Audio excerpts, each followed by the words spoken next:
let's go through the first question for the week. And this is an interesting one from Stephanie. And she's asking, what are cold emails? Aren't they considered spam, right?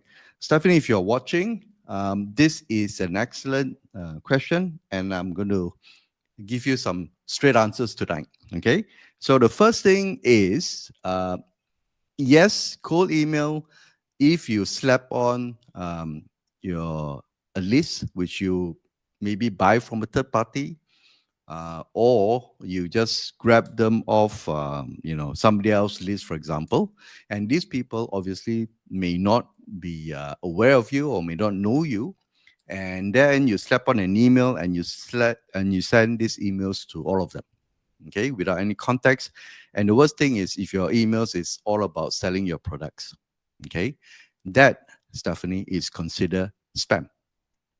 But if you do it correctly, all right, and I'm going to show you some of the steps that you do it correctly, then cold emails, or some call it email outreach, for example, it is an excellent way for you to generate leads, to convert prospects, technically cold prospects because they don't know you, but you want to engage, or you want to get into an engagement with them, and you communicate with them, and then you eventually turn them to become your leads.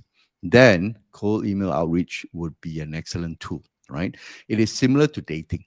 Okay, if you see a guy or a girl, and if you approach the person and you say, hey, you look very interesting, here's my phone number, what would happen? Okay, so they'll probably consider you as a creep, as a perp, and either report you. Okay, in email, if you do that, directly sell and send in sales emails to them without properly establishing contact, for example, then yes, they will report you as spam. Okay, but if you wine and dine the person, you get into an interesting conversation and the person find you interesting, then that's where you can go to the next step and so on, eventually become your girlfriend or boyfriend. All right, so here are the steps, Stephanie. Quick one. The first thing you need to do is, again, this is something that is very important. All right, you do not use the company's, if you're working for a company, primary domain. Okay, so let's say your company's primary domain is abc.com, right?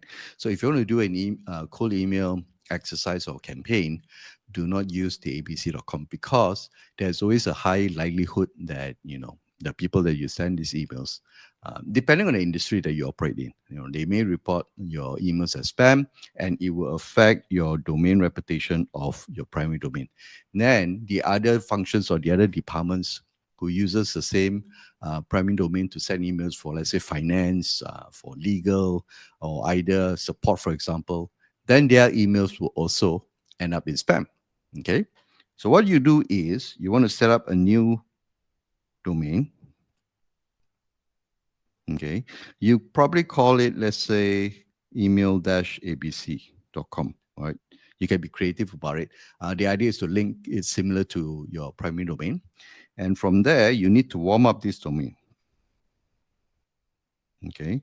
So it takes about 14 days to 30 days.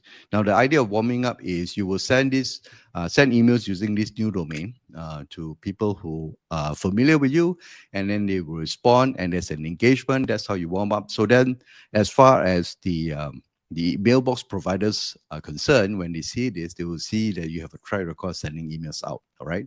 So because the spammer will just send up, likelihood they will also buy a new domain and they'll start blasting the emails out.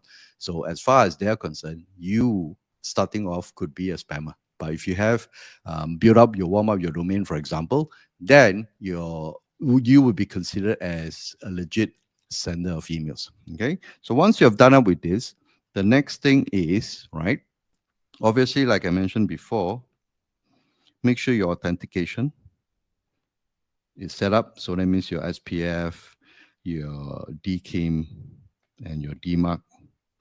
Okay. This is what I would call it your email credibility or email cred. Okay. So when Gmail, for example, when you look at this, they would then see and say, okay, you have passed the minimum requirements of authentication, and depending on the content of your email, I'll let you pass through. Okay. Once this is done, then you pull up your prospects list. Now, compared to buying a list from somebody or a third party, in your case, you want to do cold email properly. What you need to do is you then directly research and then pick up the prospects that you really want to get in touch with, right? So you're not going to go through a list of 1,000 people. You'll probably go through a list of eventually end up with, let's say, 100 or at most 150. Okay. So what you do is you then know who are these people, you know their industries, for example, and it's relevant to what you have to offer. Then you can build up a list of prospects. And then the next thing is you need to do research.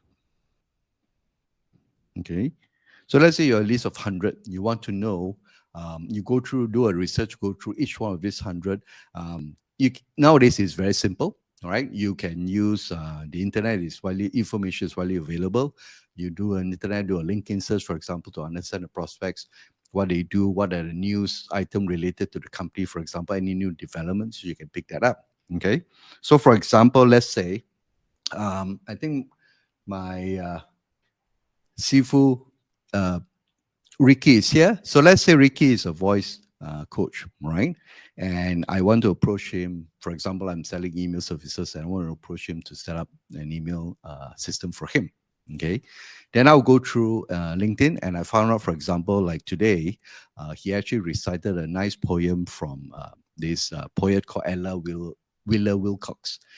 My email to him is going to be very personal and says, "Hi Ricky, I love the way you basically recited the poem from Ella Wheeler Wilcox, and I like to get in touch with you to explore, for example, an opportunity that you can actually take your talents to a wider audience." Or let's say take your talents to, let's say, Fortune 100, Fortune 100, or Fortune 500, where you can train using your skills CEOs or senior managers who may be interested who does a lot of presentation and may need your coaching. Okay. So now this email, although I may be sending to 100 over coaches, each one of them is unique to the recipient. So so it's not templated in a sense. And the first paragraph is going to be very personalized. The rest of it could be templated and say, I've helped hundreds of companies doing emails and all those things. Yes, the second paragraph and so on can be, but your first paragraph is going to be customized to your audience or to that particular recipient. Now, that's how you can reduce the chances of them reporting spam, because you have referred to an activity that they are aware of or an activity that they have done. Okay. Once you have done your research, okay, then you have done your personalize your email. Okay. So you personalize your email. And then you do your follow-ups, right? Now, the thing with cold email marketing is the first email is not to sell, right? You do not sell anything. You want to have the person to reply to you, and you want to have that conversation going. So when you have that, maybe the second email, for example, you may want to say, would you like to schedule a call where we can discuss this, right? You must give the opportunity to the recipient to reply to you. And if the person don't, they may not open your email, or they read your email, or they wanted to reply but they forget, for example. You then send a second email maybe 3 days later as a follow-up. At the end of let's say a sequence of at most 3 emails and the person has not responded, then you should stop sending emails to this person, right? Then you find other ways to do it, either run ads, or either through social, for example, get connected with him again or her again, and then you start from there. Okay. Pardon me, because my dog is barking at this hour. They should be asleep, but things happen. So this is how, Stephanie, you can do properly and ethically a cold email campaign, right? How is it different from your inbound emails, for example, like what we normally get used to? The inbound email is the recipient has given you an explicit permission to send emails to them. And how they do that? For example, if you put up a lead magnet, um, for example, I would do a social post and say, hey, would you like to know, 3 things about the benefits of email?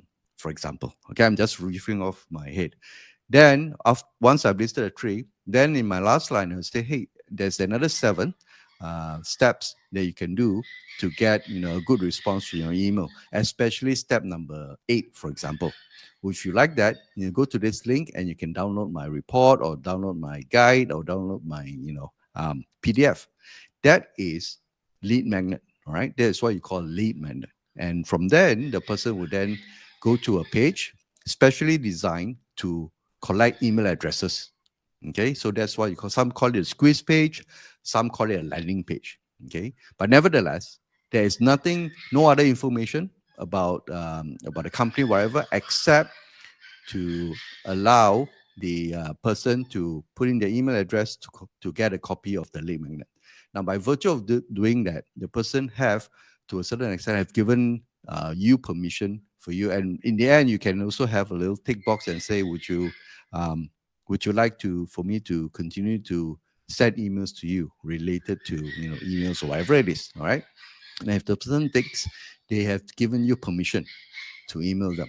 Now, of course, in all your emails, subsequent emails that you send to them, you must then make sure your unsubscribe button is prominent, so that if they find after maybe 6 or 7 emails that eventually they find that maybe you're not for them, or maybe it's not something that within their interest anymore, they then unsubscribe. Right? So you make it easy for them to leave, and then make it easy for them to join your newsletter or your email list. So that's inbound, right, with permission. Whereas in cold email, the person don't know you, and you're reaching out. It's just like cold calling, right? You're reaching out to try to establish contact. So after 3 emails, then what you do is, if they don't respond, you then move on to your next prospect. Okay, Stephanie, I hope I've answered your questions related to cold emails. If you do it wrongly, yes, it is absolutely spam. If you do it correctly, like the steps I've explained to you, then yes, it is a legit email communication. Okay. Hi, and thanks for watching. If you need my help to set up your email marketing engine for your business, just click on the link here and you see a list of services that will help you grow your leads and sales, and also increase your profits through emails. I'm looking forward to working with you soon.